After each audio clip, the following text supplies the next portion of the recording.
Hai, Assalamualaikum dan salam sejahtera semua. Video cikgu pada kali ini, cikgu akan berkongsi tentang matematik tingkatan 1, bab 1 nombor nisbah. Subtopik pada kali ini ialah 1/5 nombor nisbah.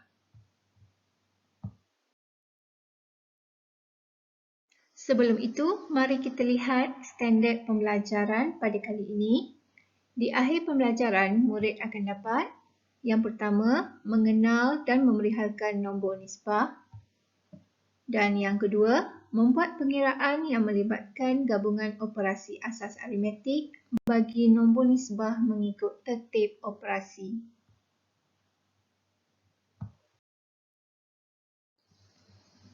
Apakah nombor nisbah?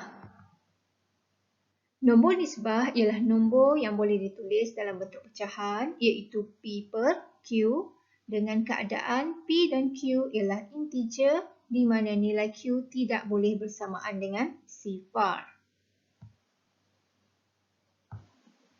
Mengapakah nilai Q tidak boleh sama dengan sifar? Ini adalah kerana apabila suatu nilai integer dibahagi dengan sifar, nilainya ialah tidak tertakrif. Sama ada integer positif ataupun integer negatif. Okey, cuba lihat soalan nombor 1. Contoh nombor 1. 5 bahagi sifar. Okey, cikgu nak kamu cuba tekan kalkulator masing-masing. Tekan 5 bahagi sifar. Kemudian tekan sama dengan. Okey, apa yang keluar pada kalkulator kamu? Keluar maths error kan? Itu bermaksud ianya tidak tertakrif. Okey, apabila satu integer dibahagi dengan sifar, dia tidak akan menghasilkan nilai. Sama juga dengan nombor 2. Okey, negatif 7 adalah integer negatif. Integer negatif pun apabila dibahagi dengan sifar, ianya tidak tertakrif.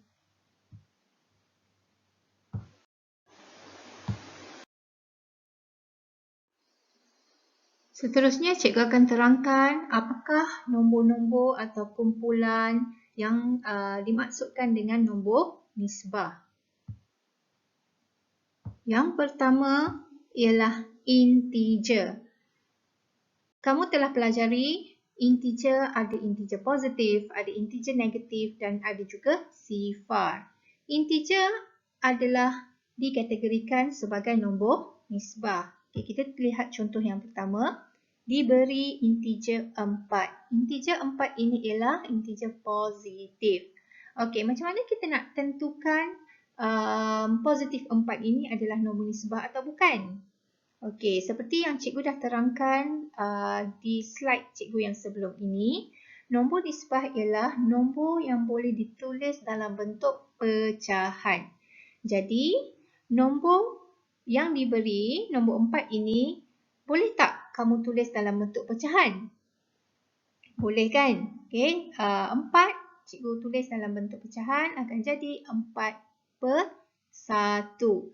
Kenapa 4/1? 4/1 maksudnya apabila 4 dibahagi dengan 1 akan menjadi 4. Okay, jadi integer positif 4 tadi boleh ditulis dalam bentuk pecahan. Maka positif 4 adalah nombor nisbah. Okay, kita lihat yang kedua, diberi sifar. Adakah sifar ini nombor nisbah? Boleh tak kita tulis dalam bentuk pecahan? Jawapan dia boleh. Okay, apabila kita tulis dalam bentuk pecahan, dia akan menjadi sifar bahagi 6. Okey, sifar ini nak bahagi apa-apa integer pun boleh.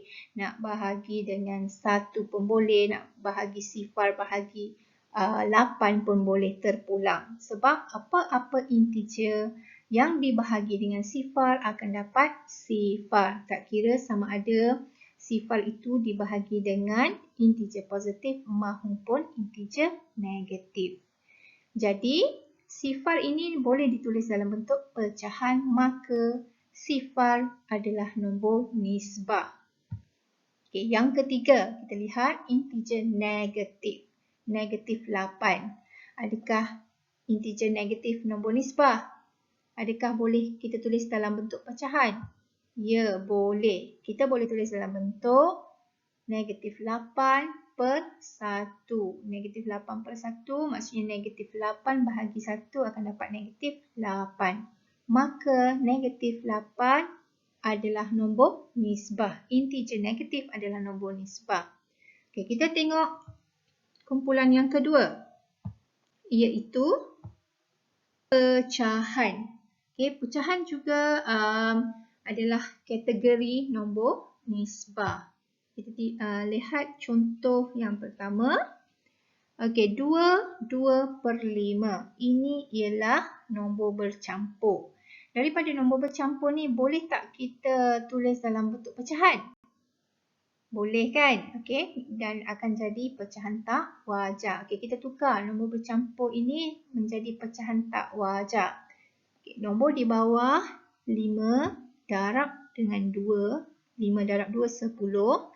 10 tambah 2, 12. So, akan dapat 12/5. Sudah dalam bentuk pecahan. Maka 22/5 adalah nombor nisbah. Kita lihat yang kedua. Negatif. Negatif 1/3/4. Kita tukar dalam bentuk pecahan. Okey, 4 darab 1, 4. Kemudian kita tambah 3. 4 tambah 3, 7. Maka, okey, sebab dia nombor negatif jadi negatif 7/4. Juga dalam bentuk pecahan. Maka, negatif 1/3/4 adalah nombor nisbah. Baiklah, kategori yang ketiga yang dikategorikan sebagai nombor nisbah adalah perpuluhan. Lihat yang pertama, 1/5. Boleh tak kita tulis 1/5 dalam bentuk pecahan? Boleh. Okey, macam mana nak tukar perpuluhan dalam bentuk pecahan? Okey, kamu tengok daripada titik perpuluhan ni ada berapa titik perpuluhan? Okey, ada 1 titik perpuluhan. So, kalau 1 titik perpuluhan, maksudnya okey, bahagi dengan 10. Sebab 10 ada 1 sifar. Jadi 5 di belakang itu dia jadi 5/10. 1 masih kekal di depan sini. Okey, 5/10 ni, okey, 5 dengan 10 boleh permudahkan atau tidak? Boleh. Kalau boleh permudahkan, kamu permudahkan. Okey, 5 dengan 10 kita permudahkan. Bahagi 5 tinggal 1, 10 bahagi 5 tinggal 2. Jadi 1/2. Okey, ini adalah nombor bercampur. Okey, nombor bercampur kita tukarkan ke dalam bentuk pecahan. 2 darab 1, 2. 2 tambah 1, 3. Jadi 3/2. Yang kedua, negatif 1/333. Okey, kita tukar perpuluhan ini ke dalam bentuk pecahan. Macam mana nak tukar? Okay, sama seperti nombor 1 tadi. Tengok ada berapa titik perpuluhan. Okay, ada 1. Okay, 1. Okay, ada 3. 3. Okay, kalau 3 maksudnya bahagi dengan berapa? Macam ni.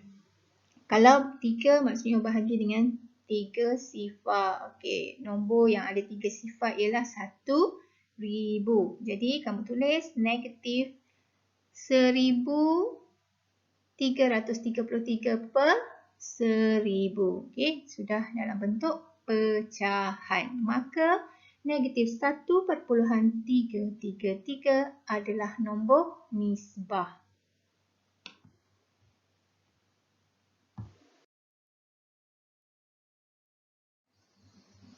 Slide seterusnya, cikgu nak terangkan bahawa bukan semua perpuluhan adalah nombor nisbah.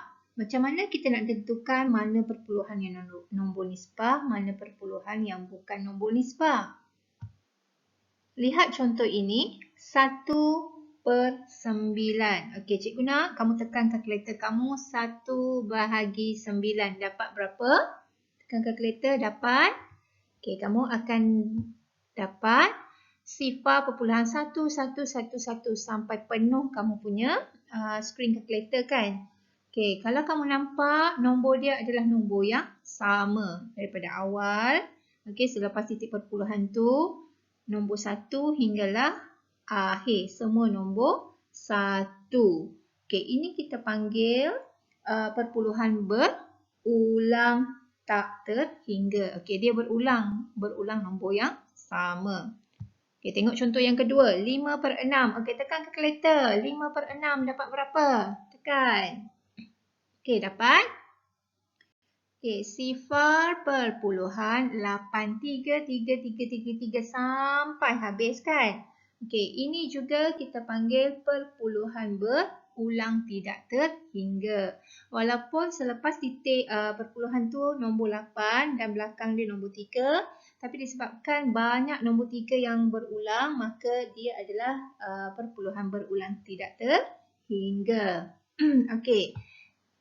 Yang ketiga, okey, kamu tengok ini perpuluhan dia 0.1, 2, 3, 4, ... Maksudnya belakang tu ada lagi nombor lain. Okey, tengok nombor selepas titik perpuluhan ada nombor 1, 2, 3, 4. Okey, seperti yang kamu nampak, nombor-nombor dia adalah berbeza. Okey, ini adalah nombor perpuluhan tidak berulang. Dan contoh yang keempat, 4.8321 ... Okey, ini juga perpuluhan tidak berulang kerana nombornya berbeza. Okey, jadi nombor perpuluhan yang pertama dan yang kedua ini ialah perpuluhan berulang tidak terhingga dan ia boleh diungkapkan sebagai pecahan. Okey, kalau tengok kat depan dia tu 1/9. Okey, dah memang dalam bentuk pecahan. Begitu juga dengan yang kedua, 5/6 pun sudah dalam bentuk pecahan. Maka ianya adalah nombor nisbah. Okey, cikgu ulang lagi sekali. Perpuluhan berulang, dia adalah nombor nisbah. Okey. Perpuluhan yang ketiga dan keempat ini ialah perpuluhan tidak berulang, tidak terhingga, tidak boleh diungkapkan sebagai pecahan. Okay. Kita tak boleh nak tukar dia, tak boleh nak tulis dia dalam bentuk pecahan. Maka ianya adalah bukan nombor nisbah.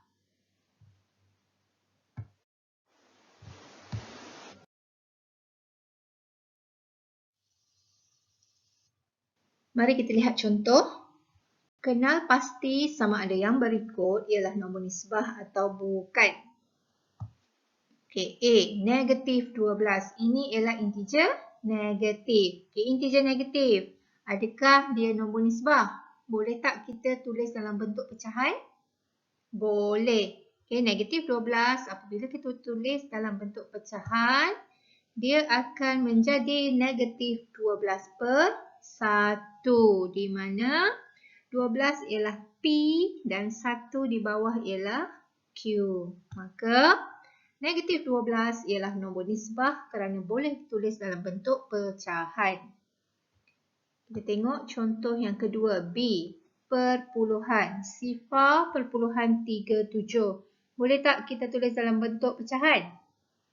Okey, boleh. Kita tengok nombor selepas titik perpuluhan ada berapa nombor? Ada 2. Kalau ada 2 nombor, maksudnya kamu bahagikan dengan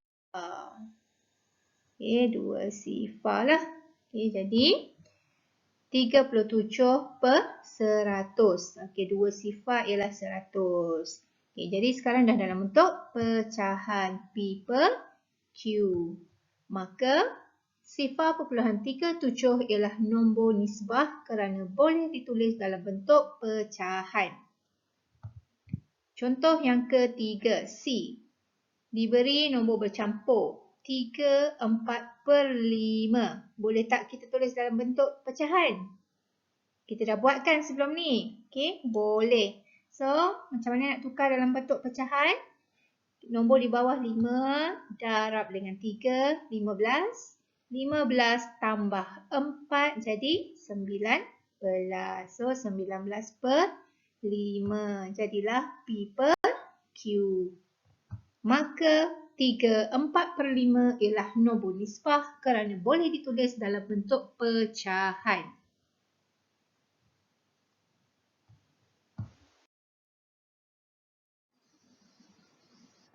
Contoh seterusnya, D. Diberi sifar perpuluhan 4444 ...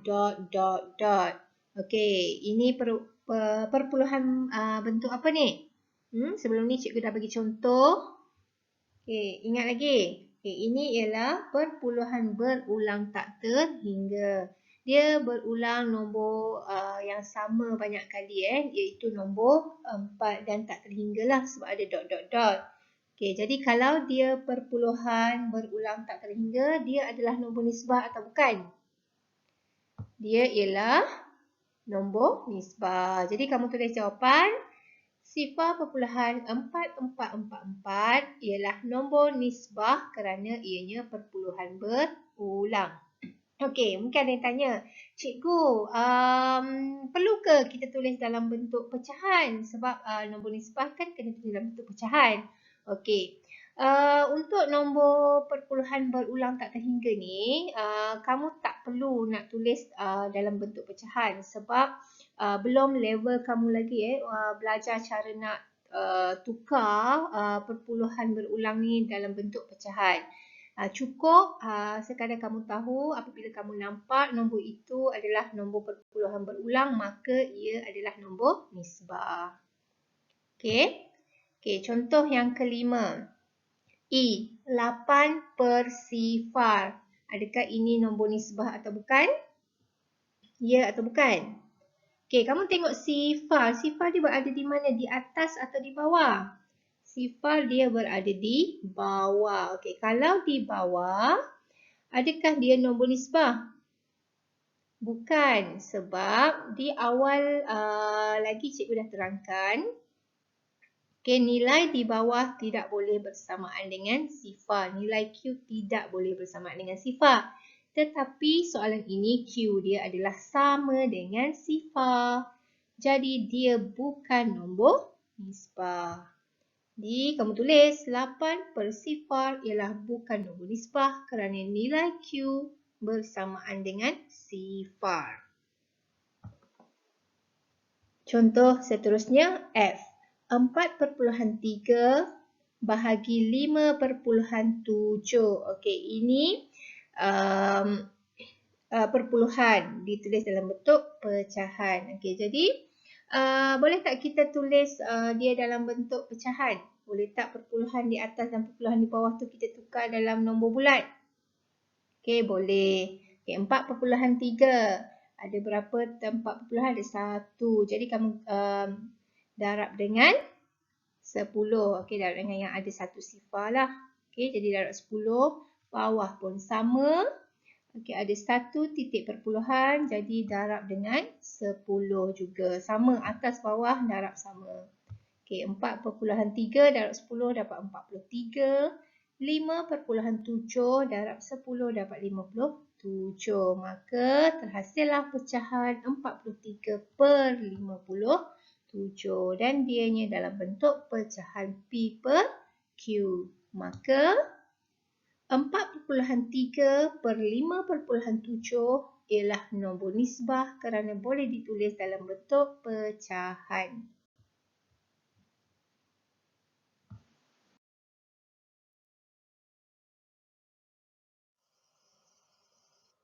Baiklah, seterusnya kita masuk ke standard pembelajaran yang kedua. Pengiraan melibatkan gabungan operasi nombor nisbah. Kita lihat contoh berikut. Selesaikan setiap yang berikut. Soalan A, diberi -11 tambah 5/12 darab -14/4. Okey, ini ialah gabungan operasi. Jadi kalau kamu nak selesaikan soalan gabungan operasi, kamu mesti ikut tertib operasi seperti yang telah dipelajari sebelum ini. Okey, masih ingat tak apa tertib operasi untuk menyelesaikan soalan gabungan operasi?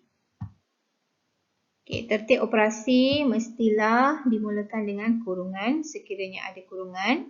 Kemudian selesaikan darab atau bahagi mana yang lebih kiri dan akhir sekali baru selesaikan operasi tambah atau tolak. Okey, bagi soalan A, apakah operasi yang terlibat? Okey, kita ada operasi tambah dengan darab. Jadi mana yang kita nak selesaikan dahulu? Mestilah kita selesaikan darab dahulu. Okey, darab ni maksudnya kita selesaikan antara 5/12 dengan perpuluhan negatif 14/4. Okey, jadi kalau kamu tengok di sini ada nombor bulat, ada nombor pecahan dan ada nombor perpuluhan. Untuk selesaikan soalan macam ni, kamu kena tukar sama ada nak tukar pecahan kepada perpuluhan atau perpuluhan kepada pecahan. Okey, bila bentuk sama baru mudah untuk kita selesaikan. Jadi untuk soalan ini, nak tukar yang mana? 5/12 atau negatif 14/4? Okey, cikgu akan tukar perpuluhan kepada pecahan. Okey, cikgu akan tukar negatif 14/4 jadi pecahan. Okey, jadi macam mana nak tukar perpuluhan kepada pecahan? Okey, tengok di sini ada satu. Jadi, kalau satu tempat perpuluhan, maka kita bahagi dengan 10. Sebab 10 ialah satu tempat perpuluhan. Jadi, okay, kita tulis negatif 11 tambah 5/12 darab. Okay, dalam kurungan, kenapa letak dalam kurungan? Sebab dia adalah nombor negatif. Okay, jadi dalam kurungan negatif 144/10. Okay, sebab kita dah tukar daripada perpuluhan kepada pecahan. Okay, langkah seterusnya, kita permudahkan mana yang boleh permudahkan. Okay, tadi kita nak selesaikan dua ini. Kita selesaikan operasi darab dahulu. Okay, yang atas ni cikgu padam sebab ia tak ada nampak serabut. Okay, 5/12 darab negatif 144/10. Okay, kita nak permudahkan yang mana? Okay, kalau darab kita boleh pangkah atas dengan bawah lah. Okay, 5 dengan 10. 5 bahagi 5 dapat 1. 10 bahagi 5 dapat 2. Okay, kemudian kita permudahkan 12 dengan 144. Okay, 12 kita cancelkan dengan 144. Okay, jadi 12 tinggal 1. 12 bahagi 12 jadi 1. 144 bahagi 12 jadi 12. Okay, cikgu padam yang ini. Okay, jadi selepas kita dah permudahkan, tinggal macam ni. Okay, seterusnya, okay, cikgu tulis balik apa yang tinggal. Negatif 11 tambah dalam kurungan negatif 12/2. 5/12 di tengah tu tadi, kita sudah permudahkan dia, ditinggal 1. Jadi kita tak perlu tulis lah. Okay, jadi yang belakang ini negatif 144/10 kita dah permudahkan dia, tinggal 12 dengan 2. Jadi cikgu tulis di sini dalam kurungan negatif 12 bahagi 2. Okay, jadi boleh permudahkan lagi tak yang dalam kurungan 12/2 ni? Okay, boleh. Okay, tapi sebelum itu, okay, kita permudahkan dululah. Okay, 12 bahagi 2. Okay, jadi 12 bahagi 2 tinggal 6, 2 bahagi 2 tinggal 1. Okay, step seterusnya, apa kita nak selesaikan? Okay, kita tengok operasi di tengah ni. Ini, tambah dengan tolak ataupun positif dengan negatif. Okay, ingat lagi yang kamu dah belajar awal-awal. Kalau ada dua operasi yang berbeza, satu positif, satu negatif, so dia akan jadi apa? Ingat, daripada dua operasi, dua tanda mesti jadikan satu tanda baru kamu boleh selesaikan. Sama ada tambah atau tolak. Jadi kalau tambah dengan tolak jadi apa? Okay, ini yang kamu dah belajar sebelum ni. Kalau positif dengan positif jadi positif. Positif dengan negatif, negatif. Negatif dengan negatif, positif. Negatif dengan positif, negatif. Jadi kamu tengok dalam bulatan yang cikgu dah bulatkan ini. Okay, positif dengan negatif. So, dia jadi apa? Positif dengan negatif. Inilah kan. So, dia akan jadi negatif. Jadi, tolak. Okay. Jadi, negatif. Okay. Jadi, kita tulis balik. Negatif 11. Okay, tadi sudah jadi tolak. Okay, tulis tolak. Okay, dalam kurungan 6/1. Jadi, tinggal 6 sahajalah. Kita tak perlu tulis 6/1. 6/1 ni maksudnya 6 bahagi 1. Dapat 6. Jadi, negatif 11 tolak 6 sama dengan negatif 17.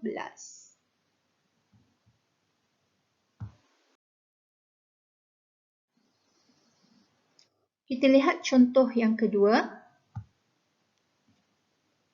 Soalan B diberi dalam kurungan negatif 4 1/5 tambah negatif 6 darab 5 tolak negatif 38.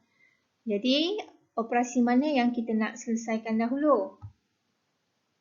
Okey, kita tukar dulu pecahan nombor bercampur dalam kurungan itu. Kita tukar kepada, okey, ini pecahan, kita tukar kepada perpuluhan kerana itu lebih mudahlah.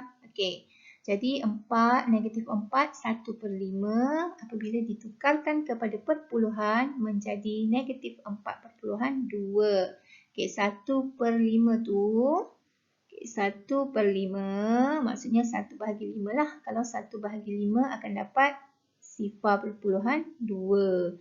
Jadi negatif 4 tu tadi tambah dengan 0.2 akan dapatlah negatif 4/2. Okey, kemudian sebelah dia ada dua tanda ni. Ada dua tanda tambah dengan tolak. Seperti biasa, kalau ada dua tanda, kamu kena jadikan dia satu. Okey, ini. Okay, jadi kalau tambah dengan tolak jadi apa? Okey, jadi inilah. Jadi tolak. Okey. So, dalam kurungan kalau kamu dapat lihat negatif 4/2 tolak 6. Okey, cikgu dah tulis tolak di situ. Cikgu padam. Okey, kemudian yang belakang ini kamu salin balik semula. Okey, salin yang sama. Darab 5. Okey, ni lagi satu. Ada dua tanda di sini. Negatif dengan negatif. Kalau negatif dengan negatif, ini akan menjadi positif. Okay, jadi, di sini akan menjadi positif atau tambah. Okay, jadi, sebab itu di sini kalau kamu tengok selepas 5, cikgu tulis tambah. Okay, sebab dah jadi tambah. So, tambahlah 3/8. Okay, jadi seterusnya kita nak selesaikan yang mana? Kita selesaikan yang dalam kurungan dahulu. Ya, negatif 4/2 tolak 6. Dapatlah negatif 10/2 dan macam biasa yang belakang dia ni kamu salin baliklah sama. Darab 5 tambah 3/8. Okay, jadi sekarang dah dapat macam ni. Kita nak selesaikan yang mana dulu? Kita ada darab dengan tambah. So, kalau darab dengan tambah, kita kena selesaikan darab dahulu. Okay, kita selesaikan dua ni dulu. Jadi darablah negatif 10/2 darab 5. Kamu akan dapat negatif 51. Kemudian tambahkan yang di belakang dia 3/8. Okay, negatif 51 tambah 3/8. Kamu akan dapat jawapan dia negatif 47/2.